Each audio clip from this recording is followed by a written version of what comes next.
Ini pakai ininya siapa? Zoom-nya, pakai Zoom-nya siapa? Bayar dong saudara Zoom-nya ya, ini nggak gratis ya, kalau lama. Oke, kita mulai saja. Jadi ini kita sintesis senyawa organik, pendahuluan. Kita mulai dari apa itu definisi dari senyawa organik. Sebenarnya sederhana saja. Senyawa organik itu berasal dari jasad hidup. Berasal dari jasad hidup. Dan unsur-unsur pembentuknya hanya CHON. Ya, kadang-kadang ada belerang atau fosfor. Itu aja. Itu disebut senyawa organik. Jadi apapun di dunia ini yang berasal dari jasad hidup itu disebut senyawa organik. Makanya kalau misalnya kalian dengar, Bu, kalau gitu minyak mentah atau petroleum itu senyawa organik ya, Bu ya. Karena berasal dari tumbuhan atau hewan yang mati jutaan tahun yang lalu. Iya, betul. Dan isinya CHON, sedikit belerang dan fosfor itu. Ya. Saudara pun nanti kalau misalnya meninggal, kemudian 200 atau 100 atau 200 juta tahun yang akan datang, mungkin saudara bisa jadi minyak bumi. Jadi apapun di dunia ini, selama dia ada C, H, O, dan N, bisa kita jadikan sebagai bahan baku untuk sintesis senyawa organik. Ya. Nah, yang disebut sintesis itu adalah harus melalui reaksi kimia berupa apa? Bisa berupa perombakan atau penyusunan. Jadi sintesis itu harus melalui reaksi kimia. Kalau tidak ada reaksi kimianya itu bukan sintesis. Mungkin aja hanya mixing. Nah, ketika sintesis senyawa organik, misalnya ada reaktan A ditambah reaktan B jadi produk C, reaktannya itu kita sebut sebagai, sama seperti kemarin Ibu sudah sebutkan, adalah bahan baku. Ya, bahan baku. Nah, kemudian bahan bakunya itu bisa senyawa organik. Kemudian ada yang disebut reaktan lain. Kita bisa menjadi, kita sebut sebagai agent. Nah, nanti kalau misalnya ada suatu senyawa organik sebagai bahan baku, kemudian kita ubah menjadi produk, jadi jenis senyawa organik yang baru, ya, apakah itu bisa lebih kompleks atau bisa lebih sederhana, itu nanti pasti akan memiliki sifat fisik dan kimia yang berbeda. Ya. Nah, ketika kita mau mengubah itu harus dalam kondisi yang optimum dan terkendali. Jadi kita punya bahan baku nih senyawa organik. Tadinya belum berfungsi sebagai apa-apa ya. Jadi nggak terlalu banyak lah fungsinya dalam kehidupan sehari-hari. Tapi kita ubah lagi menjadi senyawa organik yang lain, ternyata dia lebih useful, lebih berguna. Nah, itu berarti bagus. Nah, itu kerjaan orang teknik kimia itu seperti itu. Ya, jadi walaupun suatu senyawa organik itu isinya hanya C, H, O, dan N, tapi ketika jumlahnya, berat molekulnya, jenis ikatannya, ya, itu strukturnya itu berbeda-beda, itu akan menghasilkan karakter yang berbeda, sifat fisik dan kimia yang berbeda, properties of yang berbeda-beda juga. Nah, itu ya. Anda mungkin sebagai gambarannya kayak gini deh. Ketika saudara punya unsur periodik ya, isinya kan banyak sekali unsur-unsur. Kita anggap aja isinya tuh cuma HON ya, kemudian ada P, ada S gitu. Tapi ketika itu kita ubah atau kita rangkai-rangkai menjadi berbagai, itu bisa menghasilkan berbagai kata yang beda-beda. Kalau kita anggap itu abjad lah ya, itu bisa menghasilkan berbagai kata yang berbeda-beda. Satu buku, kayak gitu. Kamus, satu kamus, setiap kata, jadi senyawa itu kita anggap sebagai kata, itu punya makna yang beda-beda juga. Nah, senyawa itu ya. Nah, kemudian senyawa organik yang sekarang ini disintesis, baik itu di industri ya yang udah ada, itu beberapa itu menyerupai senyawa organik yang ada di alam. Karena kan alam itu merupakan sumber senyawa organik yang berlimpah. Mungkin kalau Anda bilang senyawa organik itu yang kayak biologis ya mungkin misalnya asam karboksilat, ada ester, ada keton, ada amina, amida, ya, kemudian ada alkena, alkuna. Nah, itu adalah jenis-jenis senyawa organik. Ya, jadi di bumi ini adalah sumber senyawa organik yang berbeda-beda atau yang berlimpah. Nah, senyawa organik yang ada di alam itu bisa kita ambil. Kita bisa ambil, kemudian kita pisahkan, kita ekstraksi, sehingga kita punya senyawa organik yang spesifik, yang terpisah. Ya. Nah, itu dengan cara isolasi atau ekstraksi. Oke, Ibu kasih contoh gini deh. Anda punya parfum, parfum yang dari Perancis itu, kan harganya mahal, bisa jutaan. Ya. Nah, wangi parfum seperti itu akan terbentuk misalnya akibat kombinasi sekitar 20 jenis ester. Jadi senyawa organik klasifikasi ester itu dia bisa memberikan aroma dan rasa yang berbeda, yang khas. Misalnya gini deh, ada misalnya jasmin, bunga melati. Nah, untuk menghasilkan wangi bunga melati itu di dalam tumbuhan atau di dalam bunga jasmin itu tersusun dari sekitar 20 jenis ya ester, senyawa ester. Atau misalnya saudara makan buah jeruk. Nah, untuk aroma dan rasa seperti jeruk itu bisa tersusun dari lebih dari 20 jenis senyawa ester. Itu bisa diambil nggak Bu senyawa-senyawa organik esternya itu? Ya bisa. Itu yang kita sebut sebagai ekstraksi atau kita isolasi.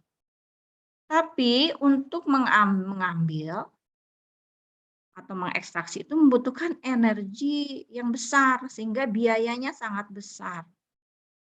Makanya yang kita prosesnya ekstraksi misalnya parfum yang dari Prancis itu kan dari berbagai jenis bunga, tontonan bunga hanya menghasilkan 1 liter saja parfumnya.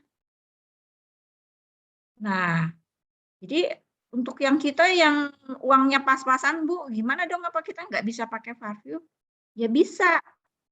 Nanti dikasih alternatif, kita bikin nih senyawa organik jenis ester. Itu kita udah identifikasi. Oh, kalau di bunga jasmin itu senyawa esternya ini. Kita bikin aja di lab. Bikin di lab nanti kemudian dicampur sehingga menghasilkan parfum yang hasil sintesis. Esternya itu sebagai hasil sintesis di lab. Gitu. Oh gini, contoh lain nih. Misalnya nih saudara makan permen rasa jeruk, rasa stroberi, rasa mangga, rasa nanas dan sebagainya dan sebagainya. Terus Anda tuh GR, wah aku udah makan permen nih satu nih, terus berarti saya udah makan 1 buah jeruk nih, udah tercukupi vitaminnya. Terus Anda baca nih di kemasannya, permen perisa jeruk. Terus Anda pikir, oh berarti ini perisa jeruk tuh berarti diekstrak ya rasanya. Wangi dan aromanya, rasanya juga diekstrak dari buah jeruk. Anda jangan gitu, itu terlalu GR namanya.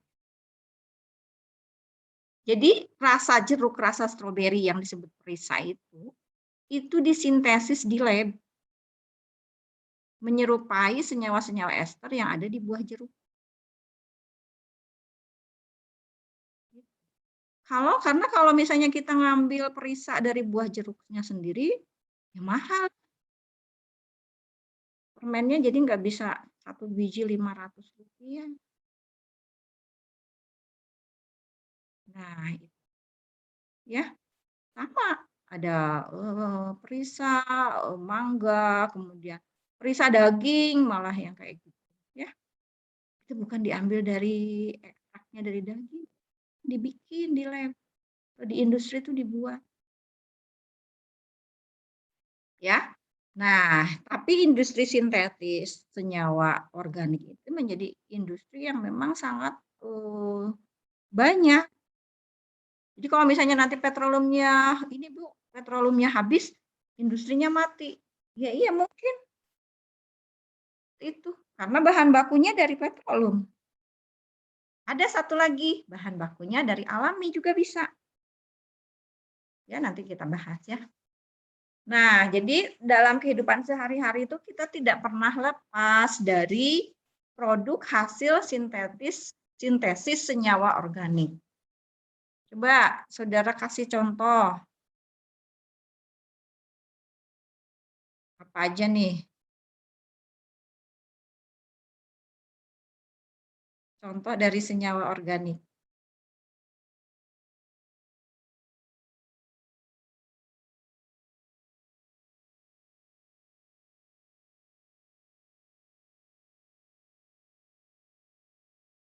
Contoh senyawa organik apa aja? Halo, kedengaran nggak Ibu? Jangan ngomong nggak kedengaran. Halo Ibu, terdengar. Oh, terdengar.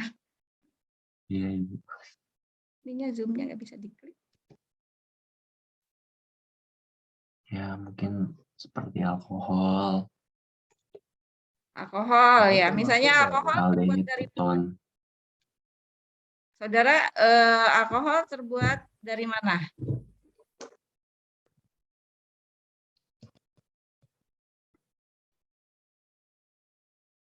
Mbak, Maksudnya Bu? alkohol terbuat dari apa? Cara pembuatan? Senyawa. Kalau sintesisnya kurang paham Bu. Berasal dari mana cara bikin alkohol seperti apa? Sintesis karbon dan hidrogen, bukan Bu? Iya, karbon dan hidrogen itu dari mana bahan bakunya misalnya?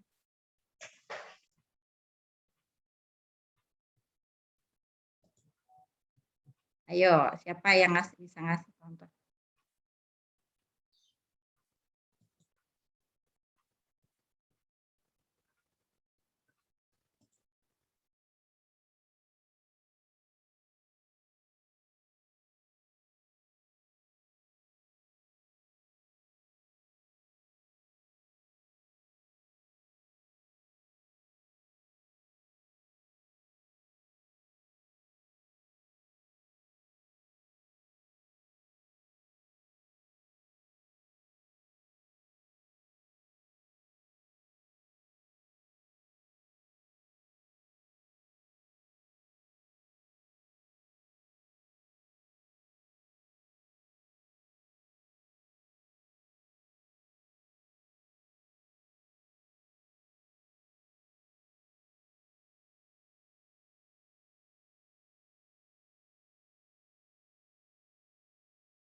Oke, siapa lagi yang mau ngasih contoh?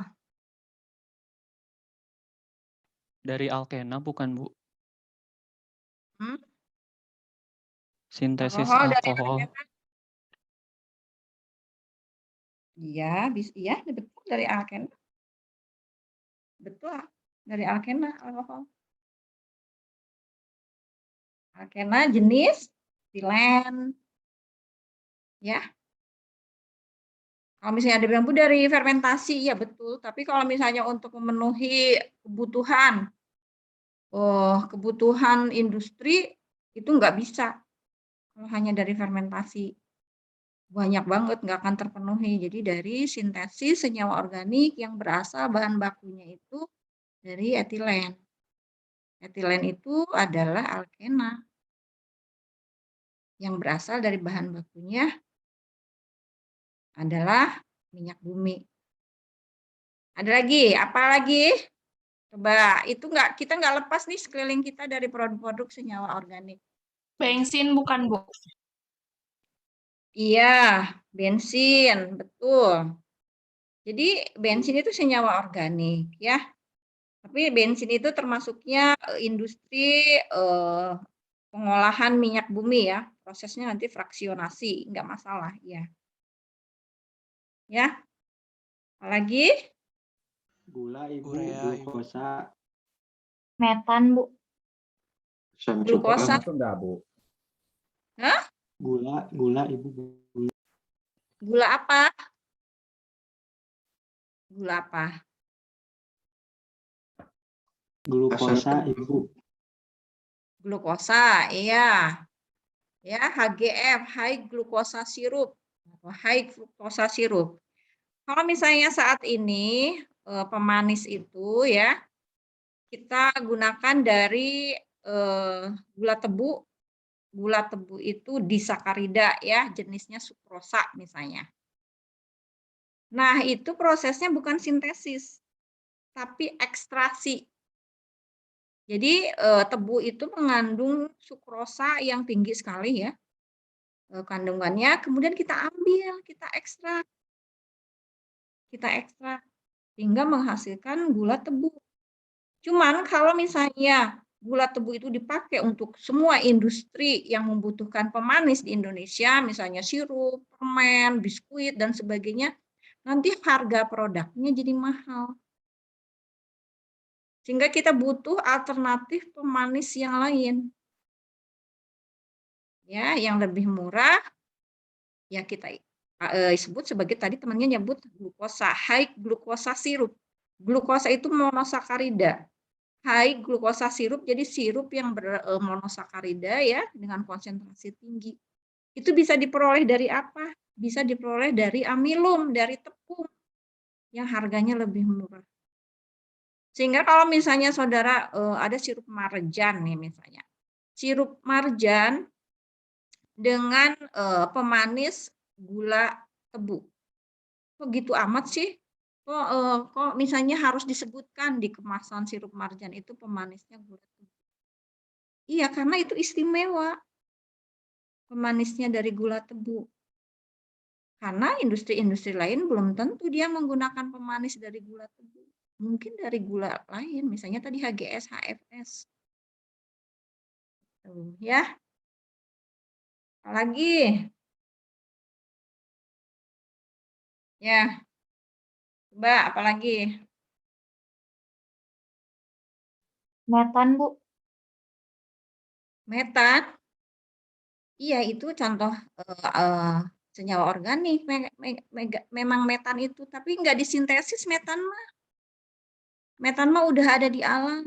Nggak kita sintesis di laboratorium atau di pabrik. Urea bukan, Bu. Ya, urea itu juga bisa disebut senyawa organik. Ya.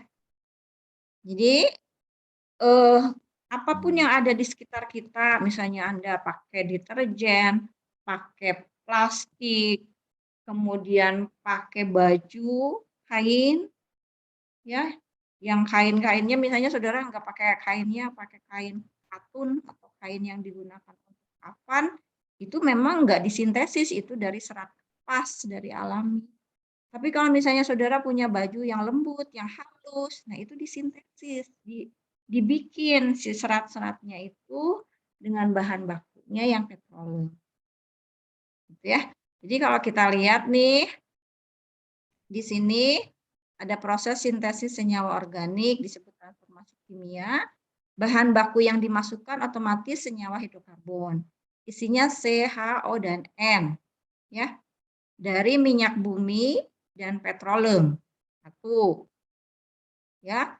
Jadi di dalam minyak bumi atau petroleum itu adalah sumber senyawa organik yang isinya sangat beragam dari mulai C1 sampai C20 dengan struktur yang berbeda-beda, dengan panjang ikatan yang berbeda-beda, dengan struktur yang berbeda-beda, menjadi salah satu sumber senyawa organik yang tinggi yang bisa dijadikan sebagai bahan baku. Ya.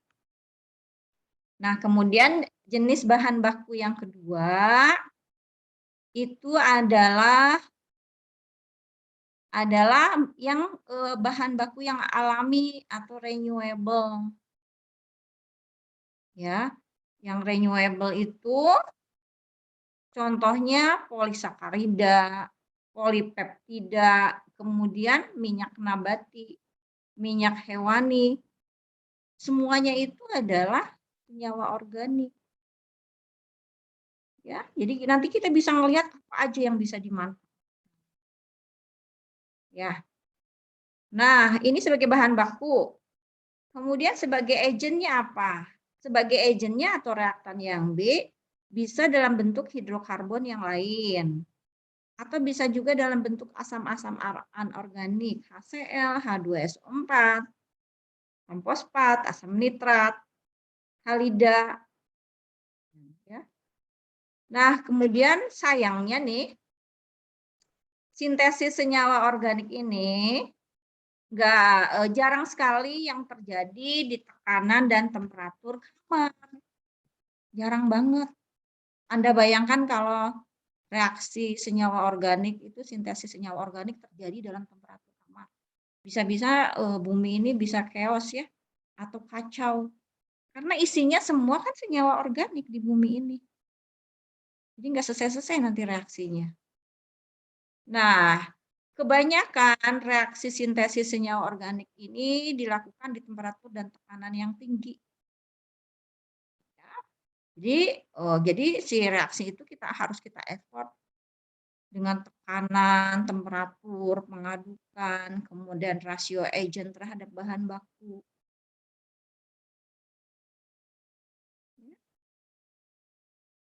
Supaya reaksinya terjadi.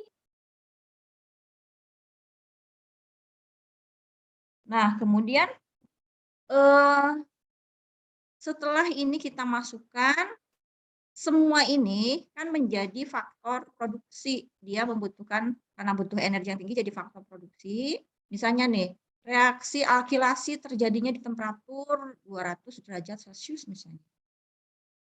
Nah, berarti kan itu energi yang harus kita masuk sangat tinggi ya. Nah, untuk merendahkan energi saat reaksi, kita butuh yang disebut sebagai katalis. Katalis ini fungsinya untuk apa? Untuk merendahkan energi reaksi. Makanya nanti katalis itu menjadi bidang ilmu tersendiri. Mungkin saudara kemarin dengar ya, ada yang disebut sebagai katalis merah putih. Itu adalah katalis yang ditemukan oleh orang Indonesia dalam menghasilkan reaksi sintesis senyawa organik biodiesel. Atau kita bikin diesel, minyak diesel atau solar dengan bahan bakunya bukan petrol, tapi dari minyak kelapa sawit.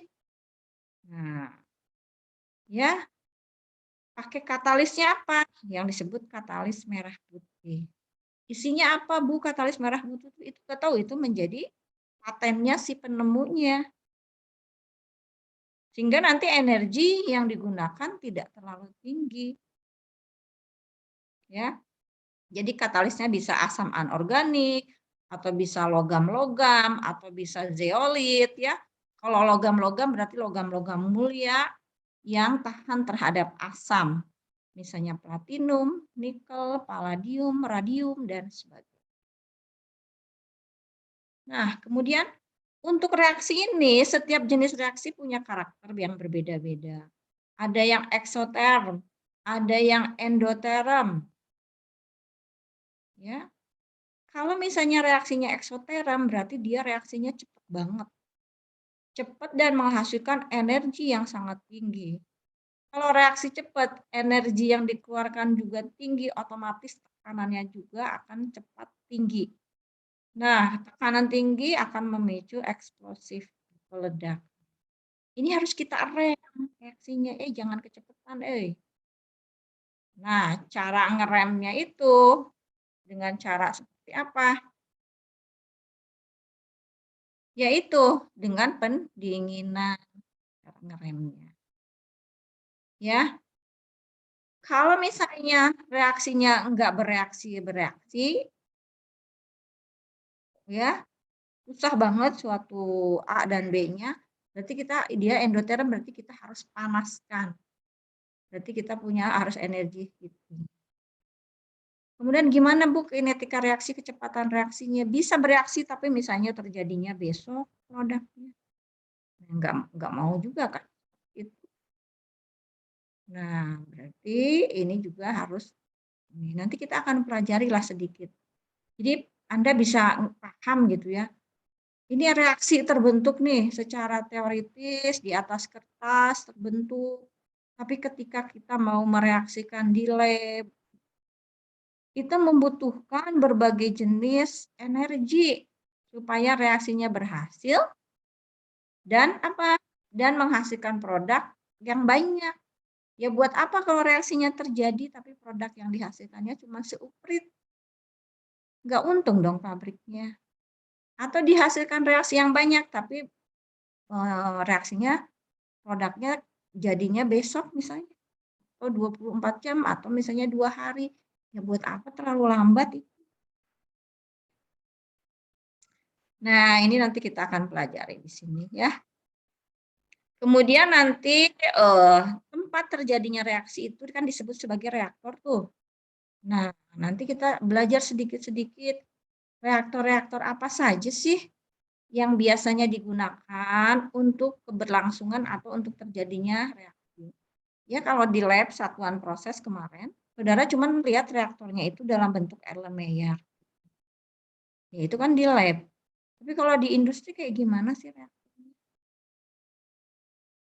Ya, nih ada nanti tipe-tipe reaktornya macam-macam. Terus kalau misalnya reaksinya tekanan dan suhunya tinggi, bentuk reaktornya harus. Ya. Nah, ini kita pelajari nanti semua di dalam mata kuliah ini. Nah, di pendahuluan ini juga Anda harus belajar tentang kimia organik ya. Kimia organik harus belajar, tapi tidak perlu sampai mendalam. Tinggal dipahami aja lagi yang umum-umum. Kimia organiknya yang umum aja, nggak usah Bu penamaan gitu, nggak perlu. Namanya ini kan bukan kimia organik, pelajarannya bukan kimia organik, tapi sintesis senyawa organik. Jadi saudara pelajari saja perbedaan antara gugus yang satu dengan gugus yang lain. Ya, nanti dilihat ya. Nah, di sini tadi sudah dibahas bahan bakunya petroleum disebutnya senyawa hidrokarbon. Iya, ini sudah kita bahas tadi. Jadi di dalam petroleum atau minyak bumi ya, karena terbentuknya jadi minyak bumi itu kan berasal dari jasad hidup ya waktu 200 juta tahun yang lalu. Karena temperaturnya tinggi, tekanan tinggi berubah menjadi minyak bumi. Nah, isinya petroleum sebagai salah satu kandidat calon bahan baku itu beragam sekali. Dari mulai C1 sampai C18 sampai berbagai jenis juga ada di sana.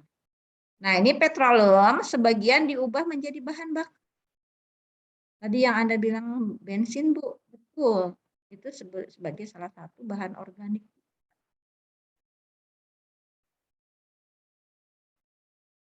Ya, di sini ada bahan bakarnya dari mulai yang C-nya 1 sampai C4 ini fasanya gas.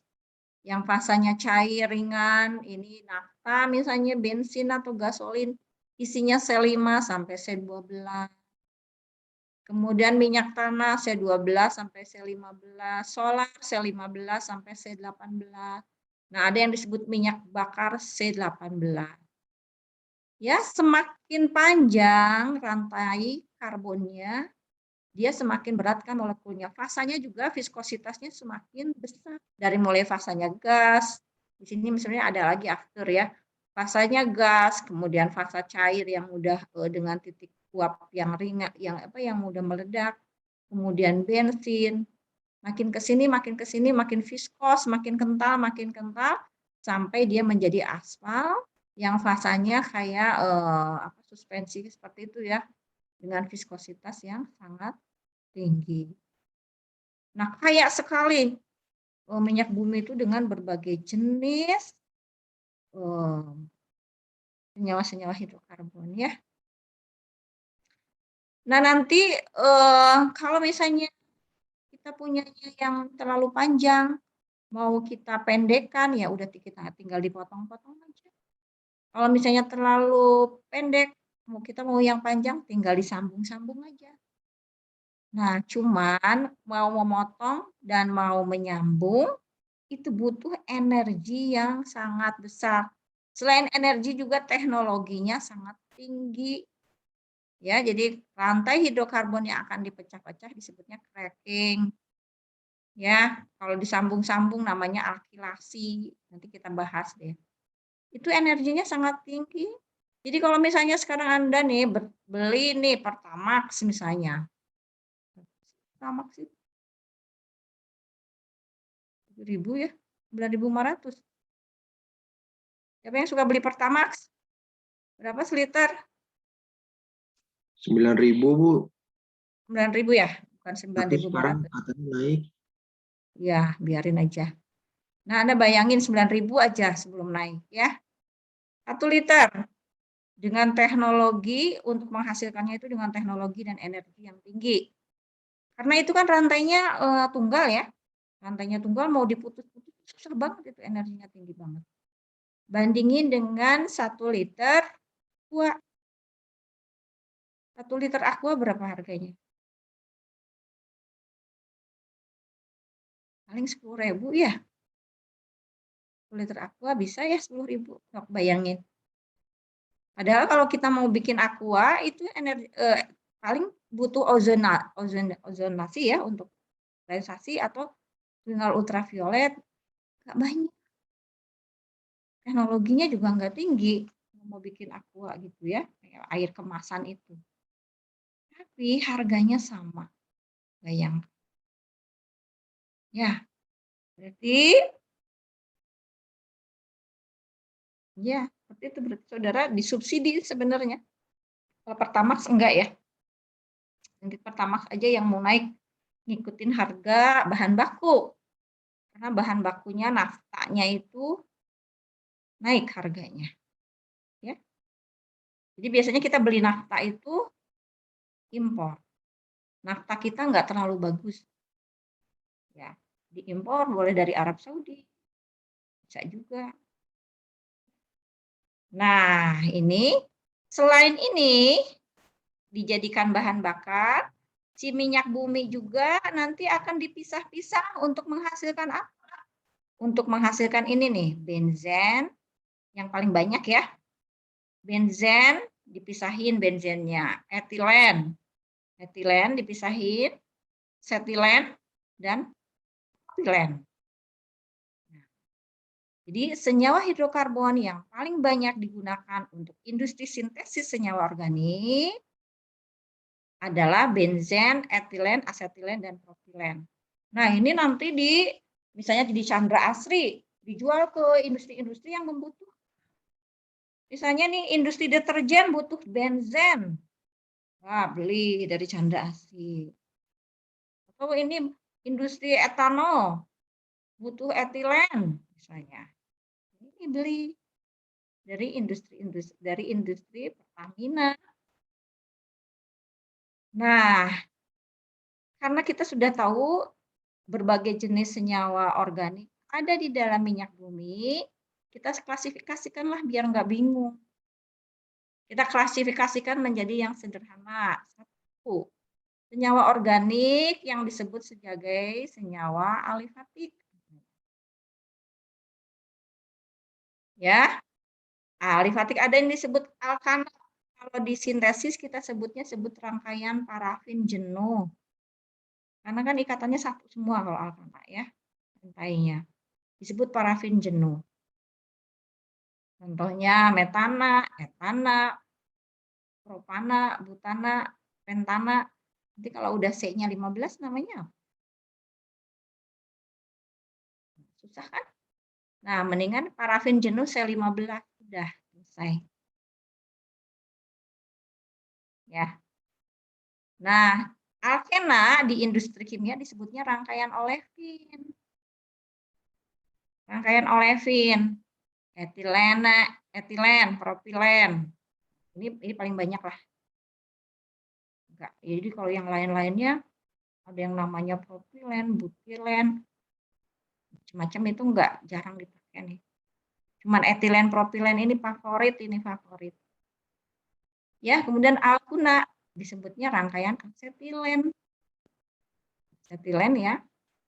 2 aja ya, asetilen 2 C-nya. Terus yang ketiga, yang favorit juga aromatik, senyawa-senyawa aromatik seperti benzen.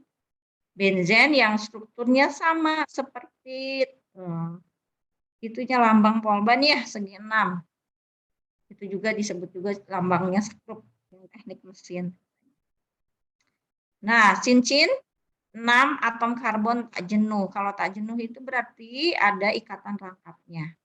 Nah, nanti dari benzen itu ada turunannya, toluen, silen, naftalen, poliaromatik. Naftalen itu cincin benzennya enggak cuma 1 tapi 2 gandengan. Oh iya, tadi kemudian ada yang disebut alisiklik, siklopropanat. Jadi cincin atom karbon jenuh. Gitu.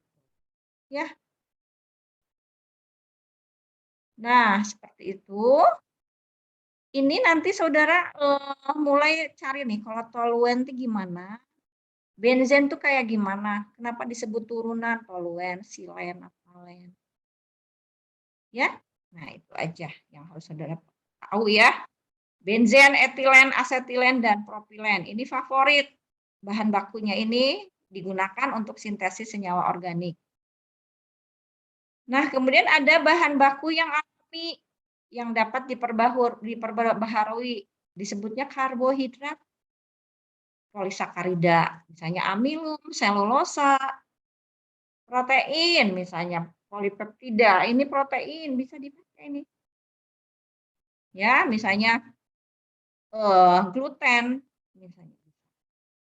Bisa juga ada gluten dari tulang-tulang sapi. Kalau misalnya Anda dengar ini deh, dengar yang namanya gelatin. Nah, itu merupakan polipeptida. Dihasilkan dari apa gelatin? Dari tulang dan kulit binatang. Ya. Kemudian minyak dan lemak hewani. Kalau minyak biasanya nabati ya. CPO, minyak kelapa sawit. Itu kita adalah penghasil CPO terbesar di dunia setelah Malaysia. Udah saingan kita Malaysia deh. Nah, ini bisa dijadi bahan baku daripada sintesis senyawa organik. Nanti kamu bisa cari apa sih produk yang bahan bakunya itu minyak kelapa sawit. Makanya sekarang kalau saudara mandi, misalnya lihat nih, oh komposisi sampo ini ada ini. Kemudian ada nyuci, ada deterjen. Oh komposisi deterjen itu bahan aktifnya apa ya? Di situ mungkin tertulis dodeksil, benzen, sulfonat. Oh berarti bahan aktif deterjen itu adalah benzen. Ya, benzen. Terus ada dodeksilnya. Oh ada dodeksilnya. Ada sulfonatnya. Oh, berarti ini termasuk ini sintesis senyawa organik. Lihat lagi, ada lauryl alkohol sulfonat. Lauryl alkohol sulfonat. Ini ada alkohol jenis lauryl enggak? Ya, lagi. Nah, dari mulai sekarang Anda harus kepo ya dengan semua barang-barang yang saudara pakai. Misalnya baca lagi beli kain, pinggirannya ada disebut polyester. Polyester. Oh, ini senyawa ester yang dipolimerisasi. Oh, bisa ya? Kan kepo saudara akhirnya. Atau lihat plastik, bawahnya polietilen. Oh, kata ibu tadi ada senyawa kimia, senyawa organik etilen. Terus ini polietilen berarti prosesnya dipolimerisasi. Oh, berarti ini bahan bakunya etilen. Setelah dipolimerisasi bisa jadi plastik ini ya. Nah, ini yang akan kita pelajari ya.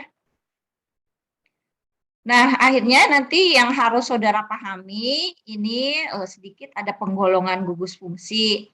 Jadi nanti gugus fungsi di tiap-tiap senyawa organik itu kan beda-beda gugus fungsinya. Nah, ini gugus fungsi itu adalah sisi dari senyawa organik, bagian dari senyawa organik yang paling reaktif.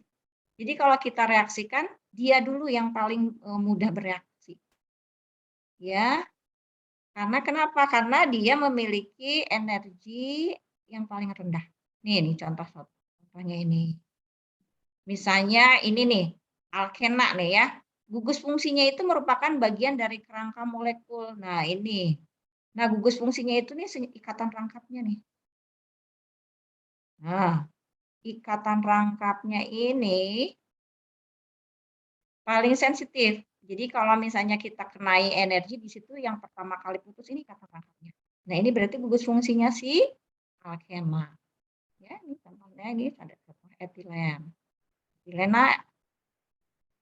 Etilene, kalau di situ disebut etilene boleh. Kalau bahasa Indonesianya etilena, ya. Karena di bahasa Inggrisnya etilene gitu, tapi etilen. Kalau Ibu tulis etilun, ya berarti nanti beda lagi itu kan alkuna ya. Nah, kemudian ini ada yang rangkap 3 alkuna. Namanya bukan asetilen ini. Ini gugus fungsinya yang rangkap 3 ini. Jadi kalau kita reaksikan nih asetilen dengan apa? Misalnya yang pertama putus itu yang ikatan rangkap 3. Terus ini gugus fungsi yang mengandung oksigen. Satu ikatan karbon oksigen. Karbon oksigennya 1. Ini ada di alkohol. Ya. ROH. R-nya ini alkil. Belakangnya OH. Contohnya C2H5OH. Etil alkohol atau etanol. Ini salah satu jenis senyawa organik golongan alkohol. Ya. Nah, kalau misalnya kita reaksikan nih alkohol, ya dia biasanya bisa berubah menjadi eter. H-nya hilang, disubstitusi menjadi alkil yang lain. Jadi ROR, ya. Jadi alkohol itu saudaraan sama eter. Nih, ada ikatan rangkapnya ya. Contohnya di etil, ini etil ininya, alkilnya etil ya. Ini karena sama, jadi di etil eter. Nanti kita nggak bahas penamaan ya. Asal saudara harus tahu kalau ini ada gugus fungsi OH, berarti dia alkohol. Kalau ROR, aksen, itu berarti eter. Ya. Kemudian 2 ikatan karbon oksigen. 2 ikatan karbon oksigen. C berikatan dengan O. Disebut senyawa apa? Aldehid, RCOH. Contohnya formaldehid, C-nya sama. Oke. Nah, aldehid, 2 ikatan karbon oksigen. Ini karbonil ya. Gugus fungsinya disebut gugus fungsi karbonil. Kemudian ini saudaraan sama keton, RCOR, aksen H-nya diganti dengan alkil. Disebutnya aseton ini. Ya. Aldehid, RCOH bersaudara dengan RCON. Kemudian 3 ikatan karbon oksigen, nih 3 ikatan karbon oksigen. Disebutnya asam karboksilat. Jadi semua jenis asam organik disebutnya asam karboksilat. Terserah R-nya mau berapa. Ini Ibu sebut R-nya R aja, karena R-nya terserah mau berapa, mau R1, R2, R3, ya. Nanti namanya macam-macam, ada asam asetat, asam pentanoat, asam butanoat dan sebagainya. Nah, Ibu nggak akan bahas tentang penamaan karena Ibu juga pusing penamaan. Udah ini asam karboksilat R sekian. Udah tahu dah. Ya, ini contohnya asam asetat nih, atau asam cuka yang paling sederhana ya. Asetat itu merupakan asam karboksilat yang paling sederhana. Nah, temannya daripada asam karboksilat itu adalah ester RCOOR aksen. Contohnya etil asetat.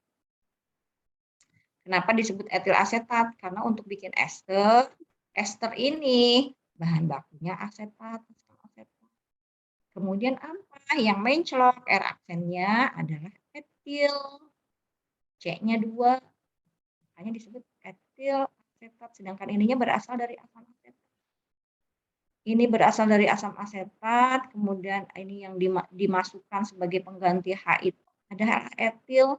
Jadi etil asetat namaannya, ya. Nah, kemudian ada gugus fungsi yang mengandung nitrogen, ada amina primer, ada amida. Jadi ada amina, ada amida. Kalau amida ada O-nya di atas. Gitu ya. Kemudian ada nitril. Kalau nitril ikatannya 3. Ya.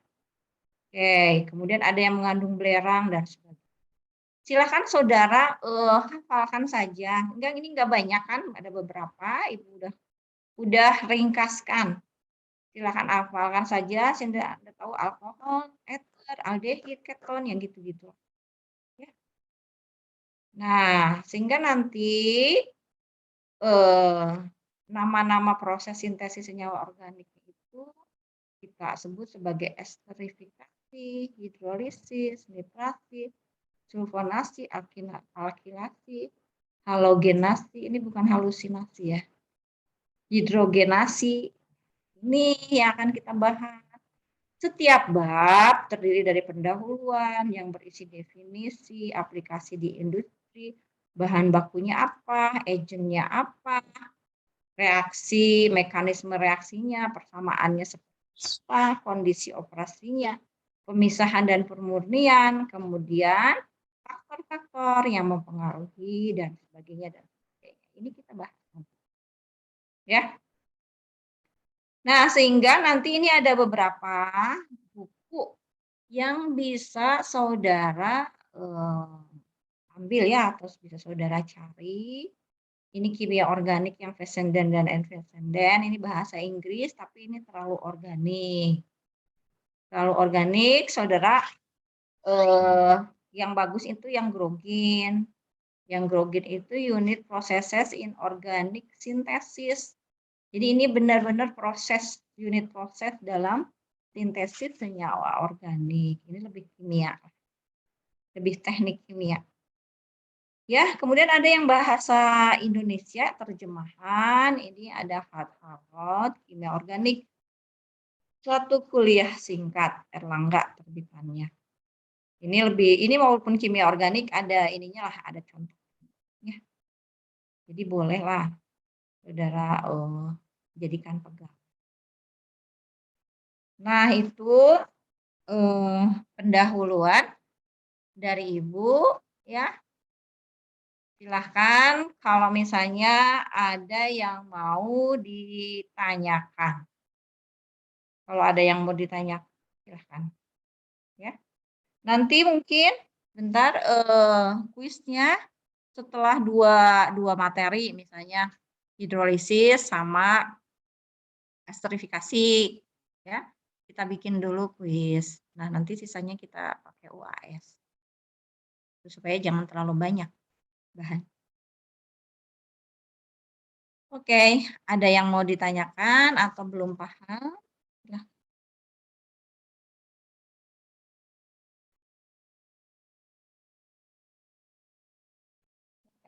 Tanyakan kalau ada yang belum paham.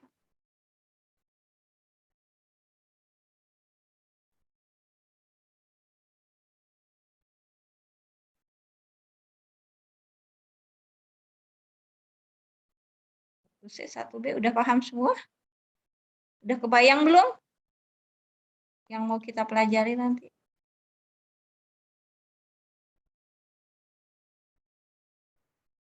Sudah, Bu. Sudah ya. Kalau sudah, tidak ada pertanyaan, mungkin boleh dibikinkan ininya ya, dibikinkan berita acaranya. Berita acaranya silakan dibuka on cam-nya supaya bisa difoto, nanti berita acaranya diberikan ke Ibu.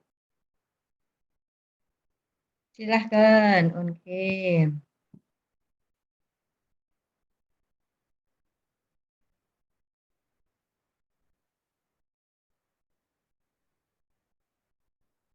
Ayo.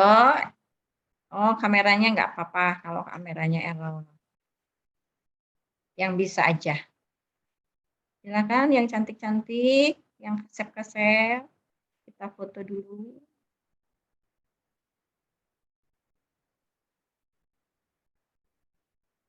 Iya, nggak apa-apa. Capek kali laptopnya nge-lag, biarin aja.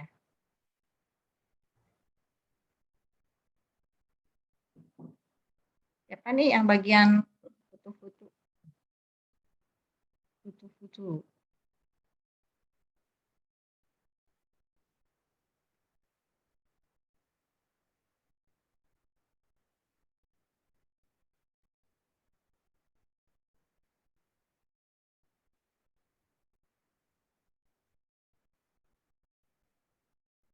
Oke, siapa yang mau foto? Yang mau ngasih, mau foto. Teman-teman, slide satu ya, 1, 2, 3.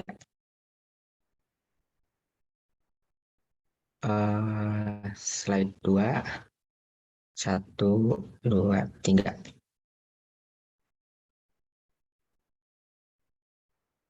Slide 3, 1, 2, 3. Sudah, Ibu. Udah? Ya. Sampai jumpa lagi minggu depan ya, jam 14.30. Gak apa-apa lah di akhir pekan sambil ngantuk-ngantuk juga enggak. Yang penting mah masuk ya. Yuk, Assalamualaikum warahmatullahi wabarakatuh. Sampai ketemu.